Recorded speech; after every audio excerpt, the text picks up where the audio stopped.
Madame la députée, vous m'interrogez sur la crise sanitaire.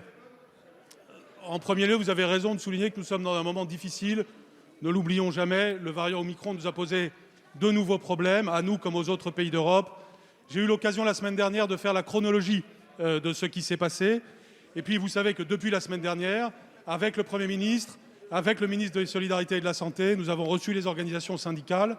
Et les choses, loin d'empirer, sont en train de s'organiser toujours plus, mieux, dans la difficulté, bien sûr, en France comme ailleurs, mais avec une chose que nous réussissons en France et qui est moins réussie ailleurs, c'est la politique de l'école ouverte.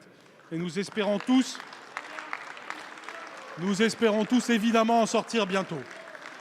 Alors, il ne m'a pas échappé qu'il y avait, au-delà de la taxe sur la politique, la taxe sur la personne et sur le sujet éventuel de mes vacances. Je voudrais, en quelques mots, vous le dire. D'abord, est-ce que j'avais le droit de prendre quelques jours de congé après cette année?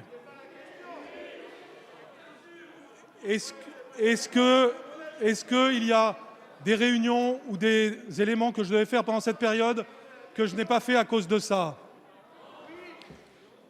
Non, bien sûr. Et troisièmement, est-ce que les décisions auraient été différentes si j'avais été ailleurs? Non plus.